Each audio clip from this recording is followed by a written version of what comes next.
प्यारे नबी मोहम्मद सल्लल्लाहु अलैहि वसल्लम के बचपन के दिन थे। मक्का की तपती धूप और हवा में उड़ती धूल गलियों को भर रही थी। भूख से निढाल कदमों के साथ आप सल्लल्लाहु अलैहि वसल्लम चल रहे थे कि दूर अब्बू जहल का खजूरों का बाग नजर आया। अब्बू जहल एक यहूदी आदमी के साथ मिलकर खजूरों को एक बोरी में भर रहा था। नबी मोहम्मद सल्लल्लाहु अलैहि वसल्लम बहुत भूखे थे, इसलिए 2 खजूरों की उम्मीद लिए धीरे धीरे बाग की तरफ बढ़ने लगे। जब वहां पहुंचे तो अदब से सलाम किया, अस्सलामु अलैकुम चाचा जान, और नरमी से कहा, मुझे बहुत भूख लगी है, क्या आप मुझे 2 खजूरें दे सकते हैं?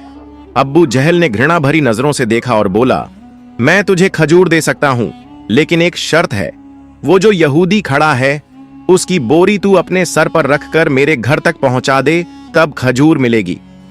बिना देर किए नबी सल्लल्लाहु अलैहि वसल्लम उस यहूदी के पास गए।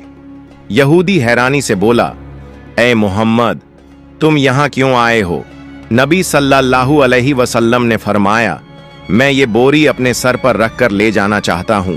वो चौंक गया, इतनी छोटी उम्र में क्या तुम ये बोरी उठा सकोगे? नबी सल्लल्लाहु अलैहि वसल्लम ने मुस्कुराकर फरमाया, हाँ, यकीनन उठा सकूंगा। फिर धूल से सने बदन और थके हुए जिस्म के साथ बोरी सर पर रखी और चल पड़े। छोटे छोटे कदम, थका हुआ जिस्म, मगर चेहरे पर एक अजीब रूहानी सुकून था। अब्बू जहल और वो यहूदी शख्स पीछे पीछे चल रहे थे। कुछ देर बाद बोरी अब्बू जहल के घर के सामने रख दी गई। यहूदी ने वो बोरी अंदर रख दी। नबी सल्लल्लाहु अलैहि वसल्लम ने फरमाया, चाचा जान, अब मुझे खजूर दीजिए। अब्बू जहल ने एक खजूर आप सल्लल्लाहु अलैहि वसल्लम को दे दी। फिर आपने नरमी से फरमाया, क्या आप एक और खजूर नहीं देंगे? ये मासूम सी गुजारिश अब्बू जहल के अंदर की आग को जैसे और भड़का गई। गुस्से में भरकर उसने एक जोरदार थप्पड़ नबी सल्लल्लाहु अलैहि वसल्लम के चेहरे पर मार दिया, और उसी लम्हे जैसे सूरज डूब गया हो, आसमान फट पड़ा हो, हवा थम गई हो और पहाड़ भी रो पड़े हों। एक मासूम बच्चे पर ऐसा जुल्म। अब्बू जहल हंसते हुए अपने घर चला गया। मगर तभी खजूर की बोरी खोली गई और चौंकाने वाला मंजर सामने आया। सारी खजूरें छोटे छोटे पत्थरों में बदल चुकी थीं। ये देखकर वो यहूदी स्तब्ध रह गया। आंखें फैल गईं, जबान खामोश हो गई। वो भागा भागा अपने सरदार को ये खबर देने चला गया। उधर अब्बू जहल घर से बाहर आया और ताना देते हुए बोला, ए मोहम्मद, तू तो बहुत बड़ा जादूगर निकला, तूने मेरी खजूरों पर जादू कर दिया। नबी सल्लल्लाहु अलैहि वसल्लम ने सर झुकाकर बहुत नरमी से कहा, चाचा जान, मुझे तो कुछ मालूम नहीं। ये सुनते ही अब्बू जहल ने एक और थप्पड़ मारा। उसकी आवाज जैसे आसमान को चीर गई। सब कुछ थम गया और उस मासूम की आंखों से एक आंसू लुढ़क गया। मगर देखिए, क्या शफकत थी, क्या रहमत थी। नबी सल्लल्लाहु अलैहि वसल्लम ने सिर्फ इतना कहा, चाचा, आपके हाथ को चोट तो नहीं लगी?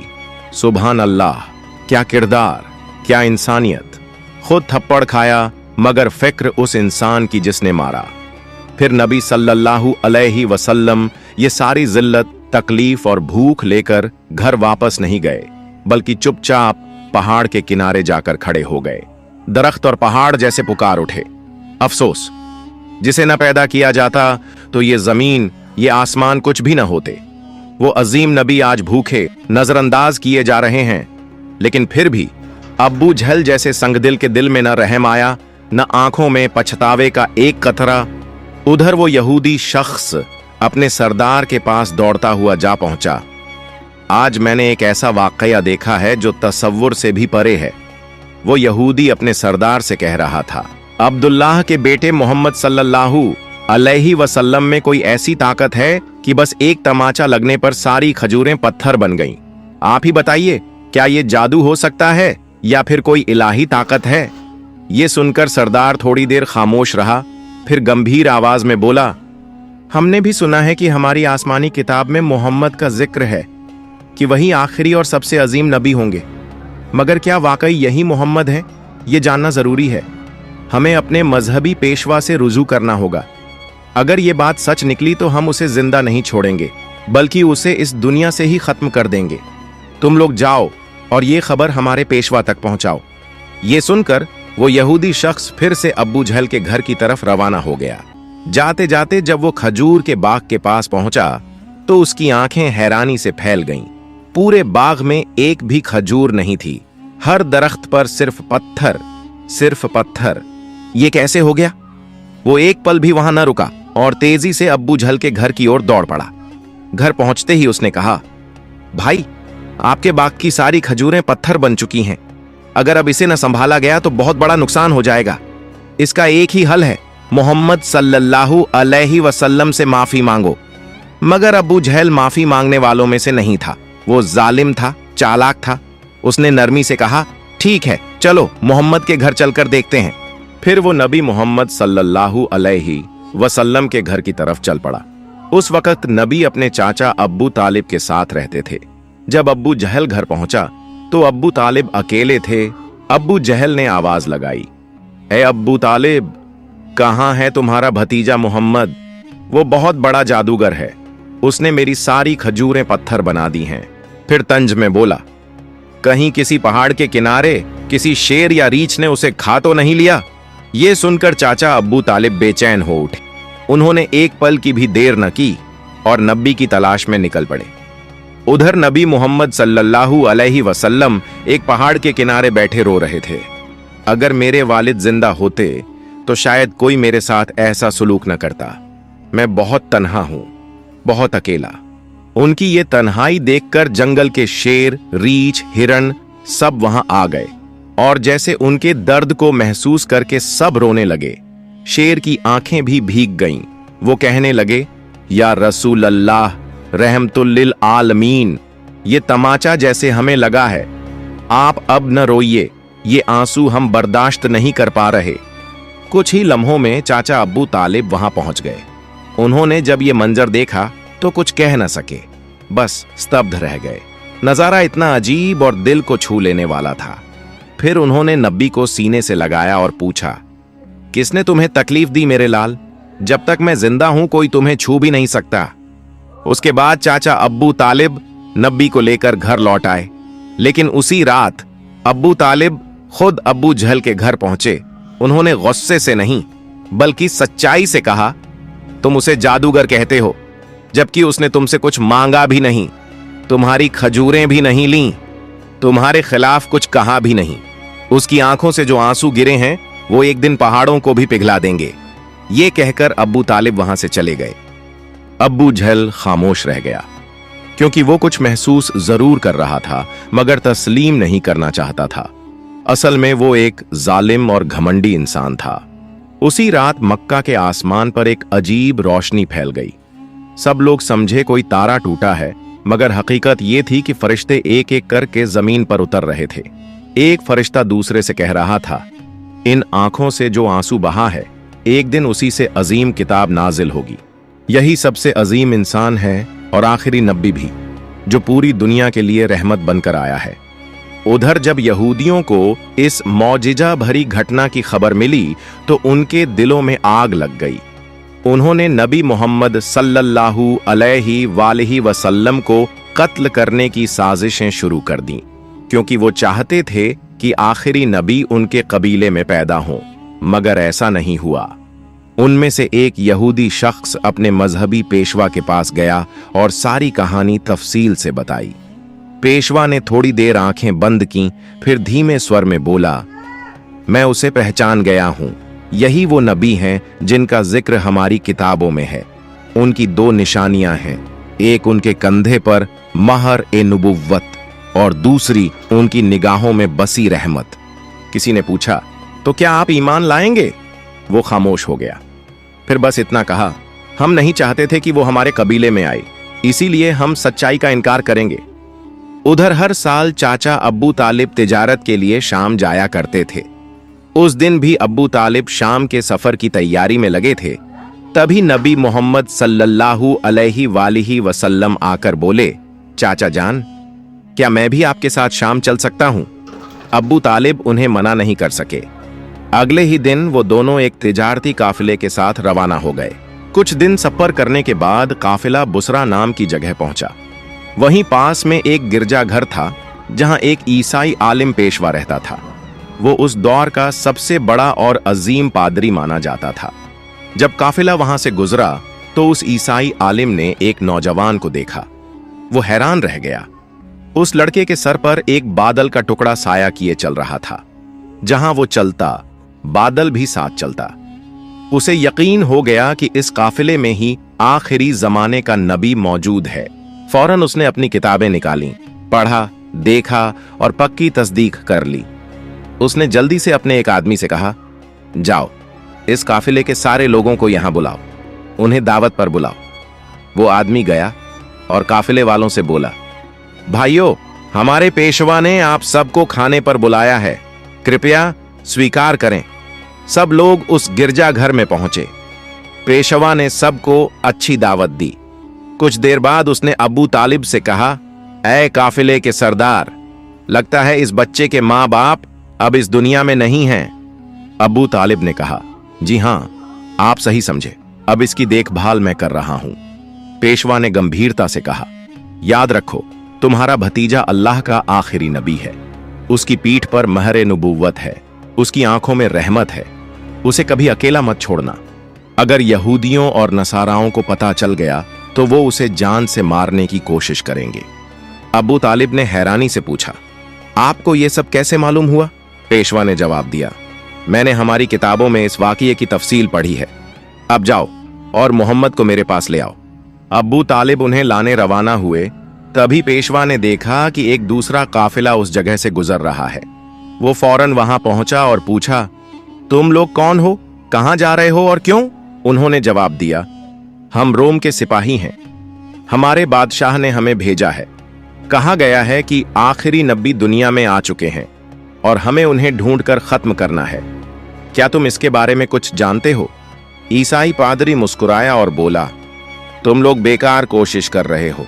अगर अल्लाह ने आखिरी नबी को भेजा है तो वही उनकी हिफाजत भी करेगा। इस दुनिया में किसी में इतनी ताकत नहीं कि वो उन्हें नुकसान पहुंचा सके, इसीलिए तुम लोग वापस रोम चले जाओ। ये सुनकर वो सिपाही चुपचाप लौट गए। दिन ऐसे ही बीत गया। रात को ईसाई पादरी ने अब्बू तालिब को गिरजाघर बुलाया और कहा, ऐ काफिले के सरदार, देखा मेरी बात सच निकली ना? यहूद और नसारा आखिरी नबी के पक्के दुश्मन हैं। अगर वो किसी तरह उन्हें मिल जाए तो यकीनन जान से मारने की कोशिश करेंगे। इसलिए मेरी मानो, अपने भतीजे को लेकर विदेश मत जाओ, वापस लौट चलो। अगले दिन अब्बू तालिब ने सफर छोड़ने का फैसला कर लिया और काफिला वतन की ओर लौट पड़ा। कुछ दूर ही गए थे कि अगले दिन रास्ते में उन्हें एक घोड़ा नजर आया, लेकिन वहां कोई इंसान नहीं था। रुककर देखा तो एक आदमी मरणासन्न पड़ा था। असल में वो एक यहूदी था। कभी नबी को मारने आया था, लेकिन आज वही नबी अपने हाथों से उसे पानी पिलाकर उसकी जान बचा रहे थे। फिर उसे साथ लेकर काफिला आगे बढ़ा। चलते चलते वो एक समुंदर के किनारे पहुंचे जहां मछुआरों की एक बस्ती थी। काफिला वहीं आराम के लिए रुका, मगर वो मछुआरे बुत परस्त थे और गहरे अंधविश्वास में डूबे हुए थे। अब्बू तालिब वहां पहुंचे जहां कुछ लोग मूर्तियों के सामने झुके हुए थे। उन्होंने एक से पूछा, भाई, तुम लोग इस तरह मूर्तियों की पूजा क्यों कर रहे हो? उसने जवाब दिया, कई दिन से हमारे जाल में मछलियां नहीं आ रहीं, इसलिए समुंदर के देवता को खुश करने के लिए हम ये पूजा कर रहे हैं। उधर नबी करीम ने देखा कि एक बड़ी मूर्ति के पास एक औरत और उसका बच्चा जंजीरों से बंधे हुए हैं। उन्हें कुर्बानी के लिए बांधा गया था। मछुआरों का मानना था कि ऐसा करने से देवता खुश होगा और मछलियां वापस आ जाएंगी। तब नबी करीम धीरे से वहां पहुंचे और मां बेटे को उन जंजीरों से आजाद कर दिया। उसी पल एक मछुआरा आया और घबराकर बोला, जिन्हें कुर्बानी देने के लिए बांधा था, उन्हें कोई बच्चा आजाद कर गया है। यह सुनकर सब लोग गुस्से में नबी को पकड़ने दौड़े। अब्बू तालिब उन्हें रोकने के लिए आगे बढ़े। तभी सबकी आंखों ने एक अजीब नजारा देखा। वो बड़ी मूर्ति अपने आप गिरकर टूट गई। समुंदर में जोरदार लहरें उठने लगीं और उनके साथ मछलियों की भरमार ऊपर आ गई। मछुआरे जाल डाल डालकर मछलियां पकड़ने लगे और खुशी से झूम उठे। ये सब देखकर अब्बू तालिब दंग रह गए। असल में नबी करीम उस वक्त समुंदर किनारे खड़े होकर अपने रब से दुआ कर रहे थे और उसी दुआ की बरकत से अल्लाह ताला ने समुंदर को मछलियों से भर दिया। फिर काफिला मक्का की तरफ रवाना हो गया। मक्का पहुंचने के बाद नबी करीम अपने चाचा अब्बू तालिब की बकरियां चराया करते थे। एक दिन बकरियां चराकर लौटते वक्त नबी करीम ने देखा एक जगह गुलामों और लौंडियों की मंडी लगी है। मर्दों को गर्म लोहे से जलाया जा रहा था और औरतों को ऊंचे दामों पर बेचा जा रहा था। यह मंजर देखकर नबी का दिल कांप उठा, आंखें भर आईं। उधर उनके एक चाचा अब्बू लहब गुलामों की खरीद फरोख्त करते थे। वो एक बेगुनाह लौंडी को बहुत महंगे दामों में बेच रहे थे। तभी उसी लौंडी का शौहर दौड़ता हुआ आया और बोला, हुजूर, आप ये जुल्म मत कीजिए, हमें माफ कर दीजिए। वो बड़ी बेबसी और गिड़गिड़ाहट से रोने लगा, लेकिन अब्बू लहब उसकी एक न सुन रहे थे। इसी वक्त हमारे रहमत वाले नबी वहां पहुंच गए। आपने अपने चाचा से फरमाया, चाचा, इस औरत को मत बेचिए। अब्बू लहब ने घूरते हुए कहा, मैंने इसे बहुत महंगे दाम में खरीदा है, अगर तुम इसकी कीमत अदा कर दो तो ले जाओ। तब नबी करीम ने बिना कुछ कहे उसकी कीमत अदा कर दी और उसी दिन वो औरत हमारे प्यारे नबी की वजह से आजाद हो गई। प्यारे दोस्तों, ये सुनकर जरा सोचिए, हमारे नबी मोहम्मद सल्लल्लाहु अलैहि वसल्लम वो हस्ती जो रातों को जाग जाग कर उम्मत के लिए दुआएं करते थे, वो हस्ती जो भूखे रहते मगर दूसरों को खिला देते, वो हस्ती जो पत्थरों से झखमी हुई मगर बद्दुआ न दी, वो हस्ती जिसने अपनी जान, अपना आराम, अपना सुकून कुर्बान कर दिया सिर्फ इसलिए कि हम ईमान वाले बन जाएं। लेकिन हम आज जरा अपना हाल देखें कि क्या हमने अपने नबी मोहम्मद सल्लल्लाहु अलैहि वसल्लम का हक अदा किया? क्या हमने उनकी सुन्नत को अपनी जिंदगी में अपनाया या हमने दुनिया की मोहब्बत में उनके अहकाम भुला दिए? प्यारे दोस्तों, आज वादा करो कि हम अपने नबी मोहम्मद सल्लल्लाहु अलैहि वसल्लम की इज्जत करेंगे, उनके दीन को मजबूती से पकड़ेंगे और अपनी जिंदगी में हर मुमकिन कोशिश करेंगे कि उनकी तालीमात पर अमल करें। और इस वीडियो को दूसरे लोगों तक जरूर शेयर करें ताकि वो भी हमारे प्यारे नबी मोहम्मद सल्लल्लाहु अलैहि वसल्लम की कुर्बानियों को जान सकें। प्यारे दोस्तों, अगर आपको मेरी वीडियो पसंद आई हो तो मेरी वीडियो को लाइक करें और मेरे चैनल को सब्सक्राइब करें। सुबहान अल्लाह, माशा अल्लाह। दोस्तों, आपको ये वाक़या कैसा लगा? अच्छा लगा हो तो चैनल को कर दो सब्सक्राइब। मिलते हैं आपको अगले बयान में। अस्सलामु अलैकुम।